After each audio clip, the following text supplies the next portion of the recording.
PFF sucks. Have a great day, everybody. Wow. That's J.J. Watt on the Pat McAfee Show yesterday.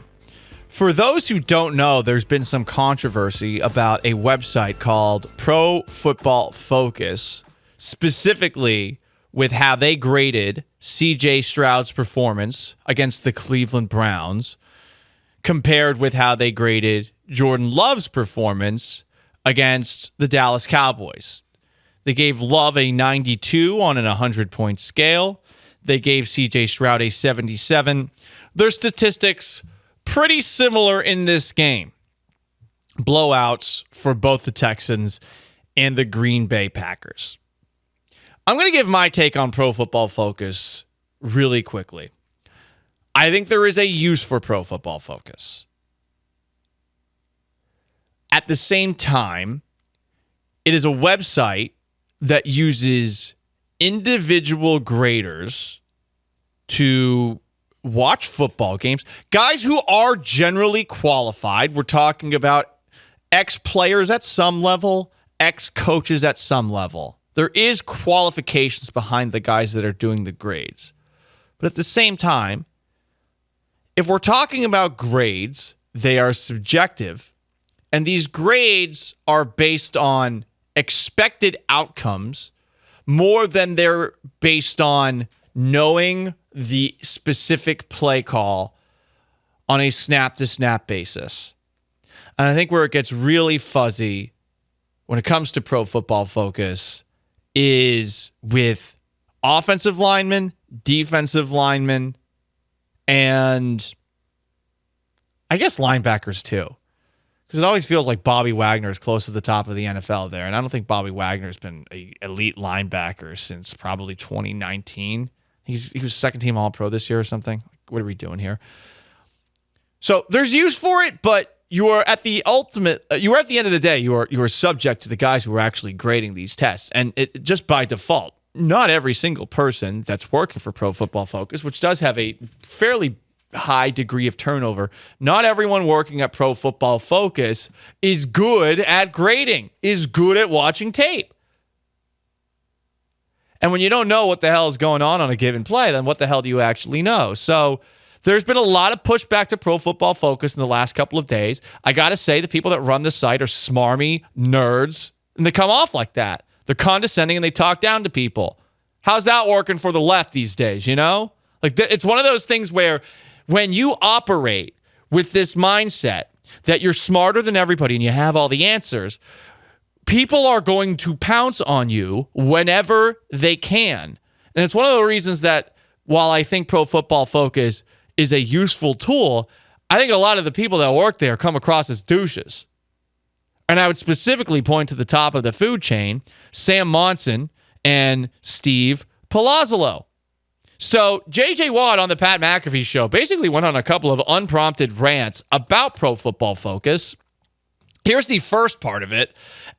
I'm not going to lie. I love this side of J.J. Watt. I didn't know we could get J.J. Watt worked up like this. This isn't Red Ryder BB gun roasting Andy Dalton after beating him in a primetime football game, J.J. Watt. This is actually emotional and passionate while wearing a Pablo Sanchez from Backyard Baseball t-shirt, J.J. Watt. PFF rates the best players as the best players. Well, then why would anybody subscribe to that? They literally have to be different than other people for people to be like, oh yeah, they do know something that we don't know. Like, it's bullshit, man. There's a lot of there's a lot of what ifs that happen with PFF. They're like, it's all like projected and probabilities and pass rush win percentage ratios. Well, if you win a lot of pass rushes, you're probably going to get a lot of sacks. That's generally how it goes. If you're winning a lot of pass rushes and not getting sacks, something's probably wrong. Like, I was like, there's this just like, if you're throwing a ball that's an interception worthy ball, but it wasn't intercepted, well, how worthy was it? I don't know. Like, I mean, this shit is dumb, man. I love hearing JJ cuss. Hell yeah. And he's right. A lot of the grading is, and they can explain it all they want. And look, I'm not saying what they do is useless or like they're doing this in bad faith, but sometimes weird stuff happens on a football field, and to grade something different because they expect something else to happen, can you really, truly do that? Because that's extremely subjective. It's like you live in an alternate universe, Sean. Yeah, I mean, I do. But yes, I will say, though, like with like interceptable passes, like that like everyone sat on their couch and been like, man, we've gotten so lucky we have not thrown an interception because we've had three of the last 4 passes have hit the defender's hands. Like that, like I get that it is very subjective, but there is like some value in like, hey, this guy puts the ball at risk for whatever reason. The defense hasn't caught it yet, but he is bound to have some of these go the other way. Like I agree on whole that it is a very subjective thing. It's what people sitting at their couch think you should do or whatever. Like, oh, wide receiver should have caught that one. That's not on the quarterback. And so I get the desire from PFF to try to like answer for that or to try to like take into account that. But also sometimes you're going to get wonky ass grades when you do that. I think the tricky thing, if you're talking about expected though, Sean, is you also have to factor in what would have happened after the wonky thing, for good or for bad, not just for bad. And to specifically point to what Pro Football Focus is highlighting for the reasoning of giving Stroud the grade that they did, they think the Brevin Jordan touchdown catch and run is more something to hold against Stroud because Brevin Jordan did most of the work. And I guess this was the big thing that affected that grade versus the grade of Jordan Love, even though, you know, what the play where Jordan Love found that Packer tight end wide open by 1,000,000 yards, like that did happen. Yeah, I get. Yeah, it is weird that it's a knock. You know, like if that was just a like we're just treating that as it was a 12-yard or, you know, a 15-yard pass or 20-yard pass instead of a 75-yard run because what the hell were the Browns defenders doing? We don't know. Like, we brought that up. They all on Monday, we were like, I don't know what the hell the Browns are doing on that play. So I agree with them to a point here. Here they are responding to J.J. Watt on their own Pro Football Focus show. That Brevin Jordan play, that should have gained about 12 yards. If you look at the play, number one, it's completely uncovered. The Browns drop coverage on it entirely. It's not the kind of play where the quarterback's throw location determines yards after the catch. Actually, he made Brevin Jordan, he didn't make it. Jordan turned around to catch it facing Stroud and then had to turn back around, run down the field. And then 2 different Browns defenders are converging on him on the sideline, about to push him out for about a 12-yard gain, right? Instead, he just cuts back inside those 2 guys and then runs another 65 yards, no, 65 yards into the end zone for a touchdown. Like, that is a massive swing in this play, right? For something that was completely nothing to do with C.J. Stroud, essentially. But from that point on, you know, this is why the nerds use those expected models. The expected yardage on that play would have been like 12, right? And then Brevin Jordan makes that cut. Nerd. I've had enough of this guy who's hiding his Irish accent. Like, be you know. We Irish people, we're not redheaded stepchildren anymore. We don't have to hide in the shadows. 1912 anymore. Right? Exactly, Sean. So first off, like, bring the original accent back, and second, like, okay, yeah, nerd. I mean, I stopped listening after a while because you got too technical. I'm kidding. Look, he's right, but to a point.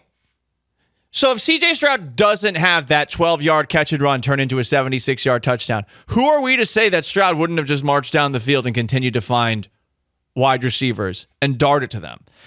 And this is the interesting thing about Stroud's performance on Saturday, a game he was done essentially playing in by halftime, where he had set those rookie records by halftime. What if the Browns score points? And Stroud has to continue playing offense. Aren't we to expect that the way the Texans were moving the football would have continued? And is that 177-yard play enough to drop his grade where that throw that Jordan Love had to that tight end who was wide open and had to stop and turn around and then take it into the end zone? Like, how is that not the same exact kind of play? So these are things to keep in mind. I think Pro Football Focus is useful to an extent, but the way that they talk down to people and the way that they at least come across as knowing better than everybody else, that's why no one's ever going to take their side. And why I'm going to go Team Jock here and high-five J.J. Watt, who had another drive-by on Pro Football Focus during this interview. I mean, I've literally sat in a meeting room with coaches and put the grades side by side, from a coach's grade and from the PFF grade. I've done it, and it's not even remotely close. So, like, don't sit here and tell me, like, you don't know what you're talking about. You don't know how all this works. Like, yeah, I do. I've literally done it. I've sat in that room and done it with coaches in the National Football League. So take your and shovel it somewhere else, because I'm not dealing with it. Very Wisconsin saying. Take your bleep and shovel it somewhere else. Yeah, that feels like a very, and also the way he said, take that bleep and shovel it somewhere else, pal, buddy, yeah, guy. Yeah, that does sound borderline Canadian, like Terrence and Phillip in South Park. Shoveling poop. So who shovels poop? Like zookeepers, farmers. I suppose you do it in your own way if you have a doggo. A little fur baby. Yeah. I mean, it's a big dog probably, but yes, you could use a shovel. If you have a cat in your litter box, like there's a little pooper scooper, because you gotta like clean the litter box so that your kitty's bum is nice and clean when coming out of it, and it's just not tracking like big chunks of like clay from the litter box. It's just funny, we went from zookeeper, farmer, big dog to Cats. Oh, your kitty cat. Yeah. You might get on your knees and use a little shovel to fish out the poopy. No. I don't get on my knees for that. No, this my litter box is set up in a way where whenever I'm dropping. Wait, your litter box or your cat's? My litter box? Yes, okay. I have a litter box. I'm a furry, and I can't believe that Gal Media doesn't have a litter box for me in the bathroom. It's absolutely ridiculous. No, my setup is where the bathroom where I go twosies in. I got 2 bathrooms in my condo. Shout out to me. I know, pretty sick. The bathroom I go twosies in. The litter box is right there. So when I'm dropping the kids off, I'm also scooping the cat stuff, putting it in a bag, and then boom, two turds taken care of with one sit and one you know what. So PFF grades. Ultimately, I don't care. This as it went on. So when we first saw it, because I think we saw it yesterday during the show, or maybe before the show, that the Jordan Love had like a 93 and CJ Stroud at 77 or whatever. And at first we were like, well, that's weird. Like that seems wrong. I don't know what's going on here.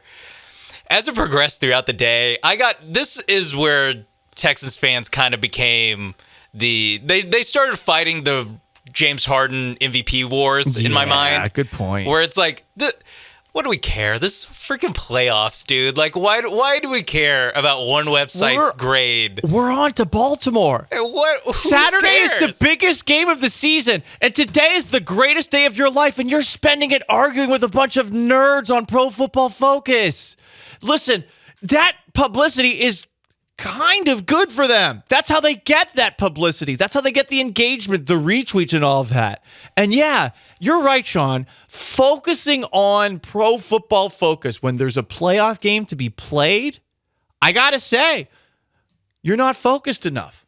You're not focused enough. As a fan, you need all eyes on the Ravens. Why are we looking back to the right? If a single Texans fan sat back and rewatched the Browns game that they weren't planning on rewatching just to fire off some tweets to Pro Football Focus, like what?